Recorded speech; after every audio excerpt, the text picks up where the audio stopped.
आयशा एक नई नवेली दुल्हन थी, जिसके चेहरे पर शादी की खुशी और मुस्तकबिल के सुहाने सपनों की झलक थी। लेकिन शादी के कुछ ही अरसे बाद उसकी तबीयत में तब्दीली आने लगी।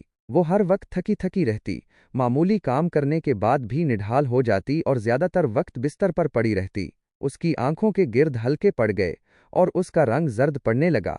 आयशा की सास बेगम खालिद एक सख्त मिजाज खातून थीं। वो अपनी बहू की ये हालत देखकर परेशान होती थीं, लेकिन समझ नहीं पाती थीं कि उसे क्या हो गया है।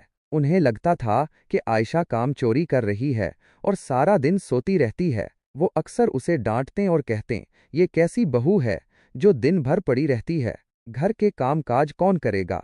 आयशा अपनी सास की बातें सुनकर अंदर ही अंदर घटती रहती। वो अपनी हालत किसी को समझा नहीं पाती थी।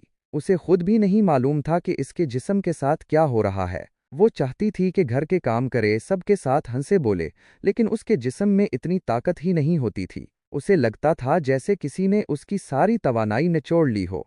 एक दिन आयशा की वालदा उससे मिलने आए। उन्होंने अपनी बेटी की हालत देखी तो उन्हें कुछ गड़बड़ महसूस हुई। आयशा की सूजी हुई आंखें और बेरौनक चेहरा देखकर वो परेशान हो गईं। उन्होंने आयशा से उसकी तकलीफ के बारे में पूछा तो आयशा फूट फूट कर रो पड़ी और अपनी सारी तकालीफ बयान कर दें।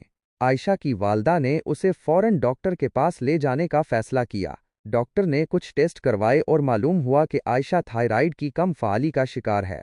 डॉक्टर ने बताया कि इस बीमारी में जिस्म में थायराइड हार्मोन की कमी हो जाती है, जिसकी वजह से थकावट, कमज़ोरी, सुस्ती और नींद की ज़्यादती जैसे मसाइल होते हैं।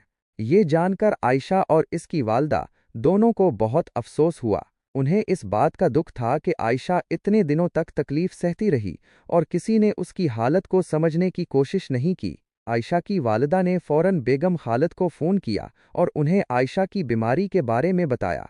बेगम खालिद को जब अपनी गलती का एहसास हुआ तो उन्हें बहुत शर्मिंदगी हुई।